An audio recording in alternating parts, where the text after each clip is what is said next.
Hola, ¿cómo están? Buenas tardes. Esto es Cuidemos los Ahorros. Hola, Juan, ¿cómo estás? ¿Cómo estás, Mariano? ¿Todo bien? Bien, muy bien. Hoy tenemos un invitado, primero un economista, Claudio Lozano, y diputado, que le vamos a estar preguntando, diputado nacional, le vamos a estar preguntando sobre cómo viene la economía preelectoral y cuáles son las perspectivas de la economía argentina de aquí en adelante. Bueno, y ya que estamos, vamos a hablar del tema SEDIN, ya que hablamos de economía. Vamos a tener un informe acerca de lo que fue la crisis rusa del año 98. ¿Y quién más nos va a venir a visitar hoy? El efecto vodka. Vodka. Yo tuve efectos tequila. Claro. Vodka todavía no tuve. Y después también otro invitado, Alejandro Rebosio, que va a estar presentando este libro. Estoy verde. Estoy verde. ¿De qué se tratará? Periodista económico, un amigo que lo hizo también como coautor con Alejandro Berkovich, otro amigo nuestro, que nos explica el dólar, una pasión argentina. Qué tema, ¿eh? Bueno, ¿Por qué compran dólares los argentinos? ¿Quiénes compran? ¿Por qué no quieren el negocio pesos? de las cuevas? Digamos, la verdad, un libro muy interesante que estuve hojeando y le vamos a preguntar en detalle algunos capítulos. Bueno, bárbaro. Para comunicarte con nosotros, en Facebook Cuidemos los Ahorros y en Twitter Cuidemos Ahorros. No te muevas de ahí.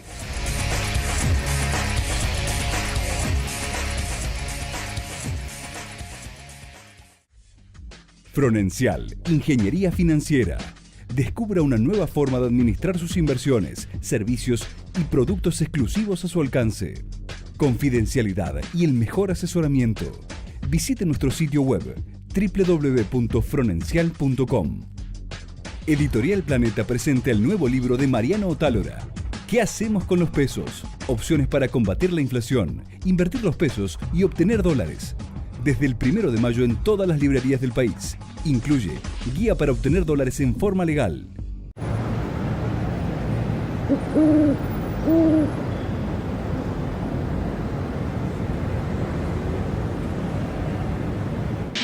Asegure lo que más quiere con Orbis, Compañía Argentina de Seguros.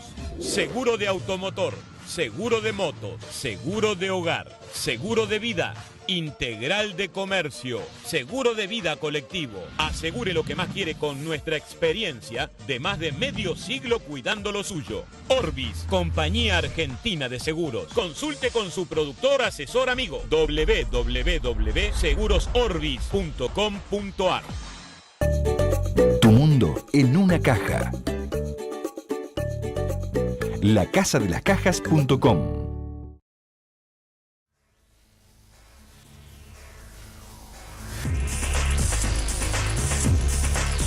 Bueno, llegó el momento de nuestro primer invitado, el señor Claudio Lozano, economista y diputado nacional por el Frente Amplio Progresista. Sí, en realidad por Unidad Popular. Es el ahí. partido. No la pifiaste. El Partido Unidad Popular integró el Frente Amplio Progresista hasta hace muy poco, habida cuenta que luego en el marco de las alianzas electorales hubo diferencias. Así que por eso aclaro. Está bien, está buena la aclaración, Claudio. Bueno, una preguntita por ahí amplia para arrancar. En términos económicos, ¿fue una década ganada o una década perdida? Está claro que ha habido una recomposición de la situación social respecto al infierno en el que estábamos. Así que en ese sentido uno puede decir que la población se ha sentido un poquito mejor. Ahora, tampoco el cuadro social está resuelto, a pesar de que esto sea así. Por lo tanto, en ese sentido tampoco uno puede decir, mira, estamos en Suiza, no nos pasa nada. En la Argentina, 9 de cada 10 trabajadores ganan menos de 7.000 pesos. El ingreso necesario para una familia tipo en la región metropolitana se ubica en los 7.500 pesos. 7 de cada 10 hogares no juntan esos ingresos y 3 de cada 10 hogares son pobres. Por lo tanto, si bien hubo recomposición, el cuadro social no está resuelto, así que en ese sentido es contradictoria la situación. Y si bien hemos tenido crecimiento, yo podría decir, casi ajustándome con precisión a los hechos objetivos, el problema estructural de la Argentina tampoco está resuelto. Su matriz productiva no se ha reorganizado para permitirnos sostener un perfil de desarrollo que permite incluir al conjunto de su población y que permita sostenerse en el tiempo sin ingresar, como estamos ingresando ahora de vuelta, en disyuntivas que son las de siempre, disyuntivas que nos hablan de ajuste, que nos llevan al endeudamiento y demás. En ese sentido, Argentina sigue siendo un país de carácter extractivo, que vende soja, megaminería, hidrocarburos para sostener el déficit de divisas de un esquema industrial débil en su capacidad de generar empleo y que paga malos salarios. O sea, pensando en la próxima década, ¿cuáles serían los cambios de fondo, pero los verdaderos cambios de fondo que tendría que hacer Argentina para poder tener una economía sustentable? Yo te diría que del mismo modo que en la década de los 90 hubo un consenso, que fue el consenso de Washington, en esta década última lo que ha estado es el consenso de las commodities en el mundo. Exacto. Es decir, precios muy altos para las materias primas que venden países como los nuestros. El problema es quedarse ilusionado en eso. En alguna medida, el tema de los precios que hemos tenido ha permitido sostener esta tasa de crecimiento de los últimos años. Pero la verdad es que esto consolida un esquema estructural muy débil. Por lo tanto... Sí, muy dependiente. Exacto. Por lo tanto, ir al punto que vos decís implica entender que hay una oportunidad, capturar rentas en manos públicas, fundamentalmente aprovechando que Argentina tiene una dotación formidable de recursos naturales y financiar con estas rentas el cambio productivo. Claudio, perdóname, hoy también sabemos que los precios de los commodities también tuvo que ver con un dólar débil. Hoy se está hablando y se está proyectando por ahí un dólar un poquitito más fuerte que generalmente impacta en la caída de los commodities. Si Argentina tiene tanta dependencia de la soja y se podría ver una recuperación por ahí más sostenible de Estados Unidos, ¿cómo estamos para enfrentar una caída fuerte de las materias primas? Estamos mal para enfrentar eso. Estamos mal porque casualmente en lugar de aprovechar el consenso de los commodities como una suerte de oportunidad para encarar una transición a otro esquema productivo, en realidad lo que se hizo fue consolidar este esquema productivo. O sea que si a nosotros de un día para el otro nos cambiara el esquema de precios, nuestra situación sería muy complicada. Por lo tanto, igualmente, más allá de la recuperación posible del dólar, hay condiciones estructurales que indicarían que en el caso argentino, sobre todo, por ahí no en otros casos, pero en el caso argentino y sobre todo con el tema de la soja, no es tan esperable que haya caídas tan importantes, porque hay una demanda mundial asociada a los países asiáticos que sostiene ese precio. Quizás no en la magnitud que tiene hoy, pero no va a bajar tanto. Exacto. El problema del trigo que tenemos hoy, el problema del pan, si bien tiene que ver con problemas de manejo de coyuntura, tiene por detrás también una un determinante estructural, que es el tema del estancamiento en el área sembrada de trigo, como también tenemos en el tema de la carne, el tema del desplazamiento brutal de la ganadería por el crecimiento y la expansión de la soja. O sea que efectivamente hay un problema si uno toma la señal que le da el mundo como la señal que tiene que seguir porque con eso va a algún destino venturoso. No es así, nunca lo fue en la historia. Lo que hay que hacer es tomar eso como una oportunidad para cambiar esto. Y esto con independencia de todos los otros elementos que rodean el tema soja, que tiene que ver con agrotóxicos, todo un conjunto de cosas que también son sumamente preocupantes y que se están manejando muy mal también en nuestro país. Hoy tenemos un problema con inflación, eso está claro. Tenemos un problema en algunos sectores con la competitividad del dólar y la devaluación a través del dólar paralelo. ¿Cómo solucionamos estas dos problemáticas? A ver, primero hay que tener en claro qué es lo que explica la cuestión inflacionaria. Lo que explica la cuestión inflacionaria son dos cosas. Primero, en la Argentina, por una serie de razones, fundamentalmente el hecho de que nosotros tengamos conglomerados empresarios con una capacidad de incidencia en sus mercados muy importantes, permite que estos sectores manejen precios con independencia de su estructura de costos. Esto es un tema que requiere de autoridad pública. O sea, hablándole a la gente regulación. Común, les han cobrado mucho más de lo que correspondía, ganando más, fortunas, y eso genera inflación. Esto tiene tanto que ver con producciones que tienen como norte el precio internacional. Ahí funciona tanto el sector agropecuario como el sector energético, en donde, digamos, no se toma absolutamente en cuenta el hecho de que para nosotros es una ventaja producir determinadas cosas y no necesariamente el norte del sector empresario en nuestro país debe ser el precio internacional cuando vende acá adentro. Con costos argentinos. Exactamente. Pero el Estado tiene la capacidad de intervenir realmente esos sectores, porque lo viene haciendo, digamos, lo viene haciendo mal. lo viene haciendo mal. Digo, hoy, el tema del trigo. ¿Por qué tenemos más allá? Dejemos la cuestión estructural. Igualmente Argentina, a pesar del estancamiento del área sembrada de trigo, tiene trigo de sobra para sostener o abastecer su mercado interno. Ahora, si el secretario de Comercio, antes de que empiece la cosecha, le da una autorización a los exportadores porque el gobierno necesita divisas para que compren 6 millones de toneladas, después los exportadores desabastecen el mercado interno y por lo tanto venden adentro como si vendieran afuera, es más, muchísimo más caro. Acá se plantea el tema de la inflación que se establece congelamiento.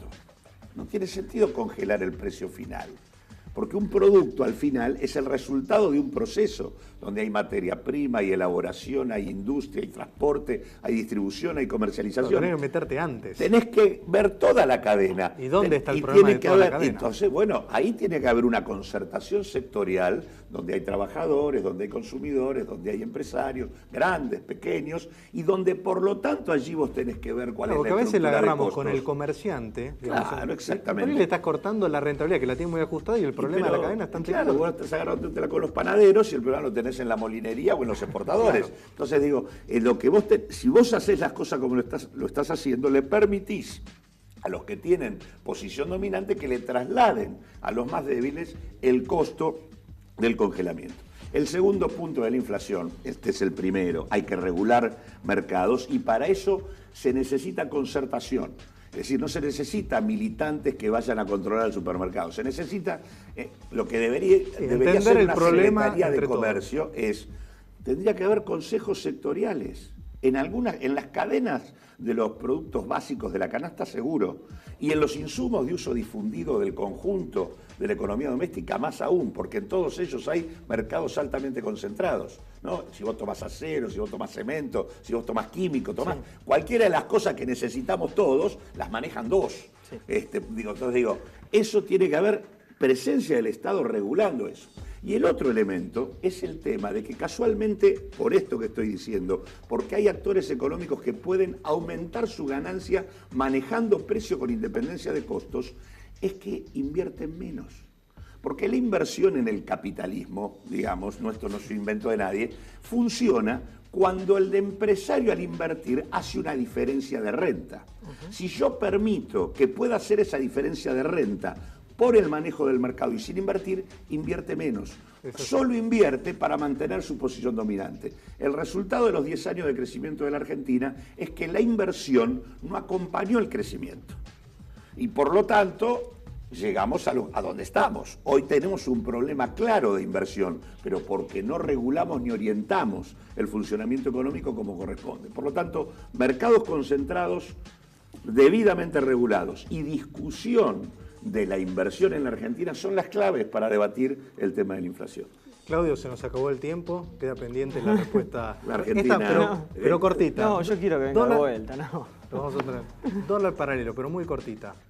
Dólar paralelo. ¿Va a estar coqueteando los 8 o después de las elecciones puede dispararse? Ya sé que depende de miles de situaciones. ¿Hoy lo ves controlado o lo ves que se puede despegar un poquitito? No, yo lo que veo es que si no hay un replanteo general de la política económica, cualquier cosa puede ocurrir. El gobierno desperdició, la política económica desapareció.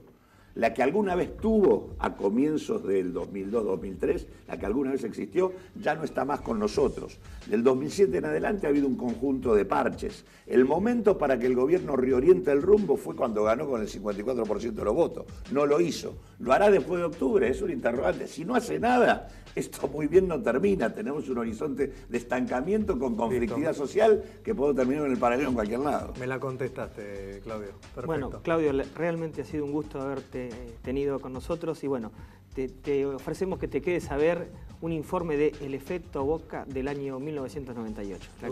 ¿Tomás vodka? Me encanta. Sí. Y con naranja. Mejor, ¿no? Camina. Gracias, Claudio. Te agradecemos. Gracias, Claudio, mucho por venir. La crisis económica en Rusia, también llamada el efecto vodka, golpeó a Rusia el 17 de agosto de 1998. Entre las causas principales que provocaron esta crisis, podemos mencionar la enorme deuda pública de Rusia, producto de la crisis asiática de 1997, la falta de inversión extranjera y la caída de los precios mundiales de materias primas como el petróleo, el gas natural, los metales y la madera, que en el caso de Rusia presentaron el 80% de sus exportaciones. Las consecuencias fueron enormes. Un proceso inflacionario, una devaluación de cerca del 300% del rublo en el lapso de 3 semanas entre agosto y septiembre de 1998, y la quiebra de numerosos bancos y empresas. Se estima que entre el 1 de octubre de 1997 y el 17 de agosto de 1998, el Banco Central gastó aproximadamente 27.000 millones de dólares en reservas para mantener el tipo de cambio. En menos de 8 meses, el mercado bursátil había perdido más del 75% de su valor. Como resultado, Rusia no consiguió pagar sus deudas y se declaró en suspensión de pagos el 17 de agosto de 1998. La crisis de 1998 dio la oportunidad de reavivar la industria nacional, aumentar las exportaciones y volver a un crecimiento sostenido de su economía que se mantiene hasta estos días. Bueno, llegó el momento de hablar con nuestro segundo invitado, con Alejandro Rebosio. Hola Ale, ¿cómo estás? ¿Cómo les va? ¿Bien? Bien, autor del libro Estoy Verde, Dólar, una pasión argentina, que lo escribiste con Alejandro Berkovich. Así es, juntos. Bueno, mira que me pareció muy interesante, lo estuvimos viendo con Juan, porque la historia del dólar da más que para un libro, digamos, para una enciclopedia, ¿no? Así que resumiste muy bien toda la historia del argentino con el dólar, de la Argentina, la necesidad, digamos, histórica de refugiarnos con el dólar. ¿Cuál fue el capítulo así más interesante que te parece para empezar a contar la historia de la relación del argentino con el dólar? Bueno, uno de los capítulos, el libro, hay un capítulo de historia, y hay 9 capítulos de cómo está el dólar presente hoy en nuestra sociedad. Porque dijimos, bueno, tampoco vamos a hacer un libro de historia. Obviamente que el tema de la historia creo que a mucha gente le interesa de cómo fue, ¿no? Y ese capítulo de historia vamos contando a partir de los primeros controles cambiarios que existen en Argentina en los años 30, que los hizo Pinedo, padre del diputado del PRO, ¿no? Y sin embargo, de un gobierno conservador, y sin embargo fueron los primeros controles cambiarios, y después cómo fueron cómo fue profundizándose la dolarización poco a poco. Con todo lo que estuviste analizando, ¿cómo puede ser que con tantos gobiernos que han pasado, la gente sigue rechazando al peso argentino y queriendo o necesitando al dólar? ¿En qué fallan los gobiernos de distintos colores políticos para que la gente diga no quiero pesos, quiero dólares? ¿Qué es lo que pudiste ver? Y puede ser varios factores, pero un factor importante es la inflación. Y por otro lado también creo que también también hubo épocas donde hubo baja inflación y atraso cambiario, y también la gente desconfiaba del peso.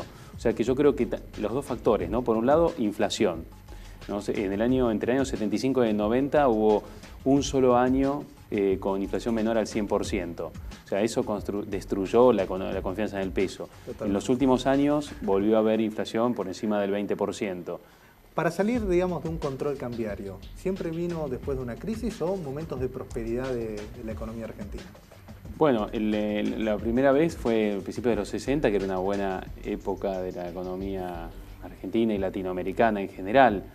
Después, en los años 70, en la época de la dictadura militar, hubo también una liberalización financiera, pero bueno, y parecía, ¿no?, la época de la plata dulce, que terminó en una mala experiencia. O sea, a veces sí, coincide, bueno, en los años 90 volvió la liberalización financiera y después al principio tener un peso, un dólar era lo mismo. Después se dieron cuenta que no. Exacto, parecía que no. Digamos, ahora vamos en un momento, o por ahí este es un momento histórico, donde la gente se refugia cada vez más en el dólar comparativamente con otros años, o estamos en un proceso más de los tantos que tuvimos. Yo creo que en otras épocas de Argentina estaba más dolarizada que ahora. En los años 80, cuando había inflación y llegó a haber hiperinflación, los sueldos se cobraban por quincena, no mensuales, y no solamente la clase media salía a comprar dólares, sino también el albañil, el obrero de la construcción salía, más allá de que quizás durante varios años el plazo fijo rindió más que el dólar. La gente tiene esa memoria histórica de muchas crisis en las cuales en el momento de crisis el que tenía dólares ganó. Exacto. Entonces eso es lo que el desafío, creo, de los gobiernos, de los que vengan, es que realmente el que apuesta al dólar pierde y por muchos años, y que la gente vuelva a querer usar moneda hasta nacional. ahora viene ganando el dólar y no los gobiernos. Y muchos ven que el CEDIN es una muestra de que, bueno, que se necesita un instrumento en dólares para reactivar el mercado inmobiliario. Bueno, justo hablando del CEDIN, yo ahora voy a estar desarrollando, digamos, qué es esto del CEDIN, qué oportunidades se presentan para los inversores.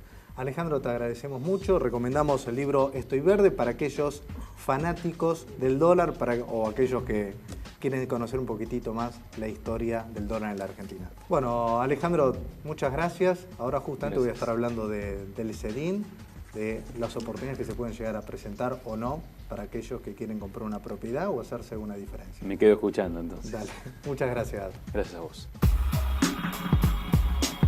Bueno, me toca la responsabilidad de hablar del tema del día, del CEDIN, un tema bastante complicado, pero también muy interesante. ¿Para quiénes? Bueno, depende. Aquellos que tienen justamente dinero sin declarar, que no han pagado impuestos, que tienen dólares, tanto en el exterior o dólares aquí en la Argentina, en el colchón, en la caja de seguridad, pueden ir al banco. Primero tienen que estar al día impositivamente, eso desde ya por lo menos con ganancias y bienes personales, van con los dólares al banco y el banco te va a emitir un certificado. ¿Cómo se llama este certificado? Se llama CEDIN. ¿Qué características tiene? Primero, que lo vemos aquí en la placa, es aplicable inversión inmobiliaria. ¿Qué significa?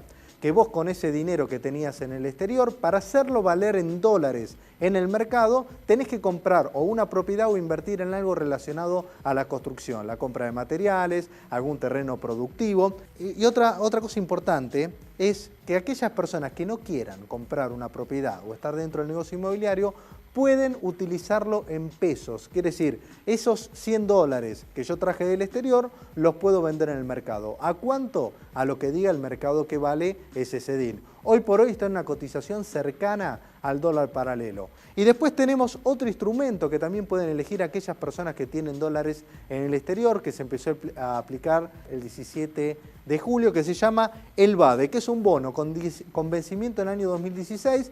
Quiere decir, cuidado, vos trajiste dólares del exterior o de la Argentina, aplicaste justamente para este blanqueo de capitales y tenés que dejar la plata inmovilizada hasta el año 2016 para cobrar justamente los dólares. Y te va a pagar una tasa del 4% anual, que es una tasa, la verdad, muy poco atractiva. Yo creo que se van a meter más empresas o organismos o institucionales más que particulares. Pero vayamos al caso de cómo aplica el CEDIN y después qué oportunidades se pueden presentar en el próximo esquemita que armamos. Como dijimos, hay dos tipos de CEDIN. Yo fui al banco, me dieron el certificado y yo puedo utilizar el CEDIN aplicado o el CEDIN no aplicado.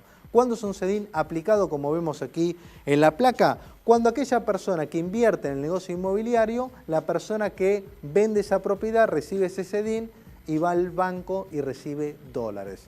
¿Cuánto va a tardar la operatoria? 48 horas. Después esta persona que fue al banco y recibió el CEDIN puede decir, mira, a mí no me interesa comprar una propiedad, por lo tanto, quiero venderlo en el mercado y hacerme de pesos. ¿Cuánto va a valer este CEDIN en el mercado? Lo que diga justamente el mercado secundario o la bolsa que vale este CEDIN. Entonces, yo puedo venderlo a un particular que quiera recibir ese CEDIN o venderlo en el mercado de capitales a un descuento. Esto me parece complicado, que es complicado la aplicación del CEDIN. Es importante para entender aquella persona que necesita comprar una propiedad, si conviene o no comprar un CEDIN. La verdad que hay que esperar a ver qué valor va a tener el CEDIN. Si el CEDIN tiene un valor igual o muy cercano al dólar paralelo, significa que el mercado convalidó que ese CEDIN es lo mismo que un dólar. Un dólar vale lo mismo que un CEDIN. Ahora bien, si la brecha es mucho más grande, que un CEDIN de 100 dólares vale menos que 100 dólares, quiere decir que el CEDIN no está siendo del todo aceptado. Bueno, ahora vamos a hablar con nuestro especialista, columnista, nos va a estar acompañando en varios programas, el doctor Martín Pérez Achiri, que va a estar hablando de cómo jubilarse, digamos, a quiénes les conviene, qué requisitos y cuál va a ser justamente el futuro de nuestra jubilación. Martín. Bueno, gracias Mariano. Hoy vamos a estar hablando de los requisitos básicos para jubilarse, tanto en el caso del hombre como la mujer. En los dos casos tenemos que acreditar la edad y los años de servicio. Para el hombre, la ley nos está pidiendo tener 65 años de edad y 30 años de aporte. Me parece importante destacar que la gente todavía tiene la creencia que se va a poder jubilar sin aportes, como era el régimen del 2004 con el tema de amas de casa. Eso existe, pero parcialmente. Entonces, ¿qué nos pasa? Por ejemplo, en el caso del hombre, que hoy tiene 65 años, sí o sí tiene que acreditar entre 2 años y medio y 3 años de aporte posteriores al 93. Por ende, consejo muy importante para el hombre que hoy tenga 60 o 61 o 62 años, empiece a consultar y averiguar su situación previsional, sobre todo si no está aportando. Ahora vamos a pasar a la mujer. Con la mujer se da una situación similar, pero con 5 años menos de edad. Nos pide la ley 60 años de edad y por lo menos 7 años y medio, 8 años de aporte posteriores a septiembre del 93. Si no tengo esos 7 años y medio o 8 años de aporte, no se va a poder jubilar. Acá el consejo entonces para la mujer ya es a los 50, 51, 52 años, si no están aportando, empiecen a averiguar su situación previsional. Porque hoy la ley prevé que un jubilado cobrando la mínima al año está ganando 28.000 pesos. Entonces es muy importante tener en cuenta que por ahí pagando un aporte mensual como autónomo monotributista de 300, 400 o 500 pesos, después, dentro de 7 o 8 años, va a cobrar una jubilación mínima de 2.100. Creo que ahí está la apuesta de cada persona. Entonces, en función de lo que charlamos, y como decimos siempre, lo importante es averiguar con tiempo.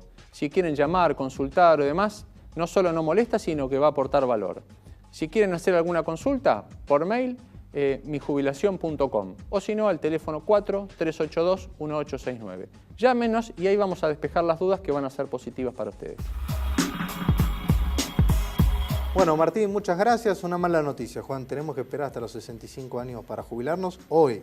Por ahí no se extiende después a los 70, 75. Puede fallar, tal vez 70. Esto ya ha pasado en la Argentina en otro momento, que cuando estás cerquita de jubilarte te ponen 2 años más, 3 años más. De premio, para que sigas trabajando y estés contento. La gran pregunta y la gran incógnita, ¿vamos a poder vivir de la jubilación?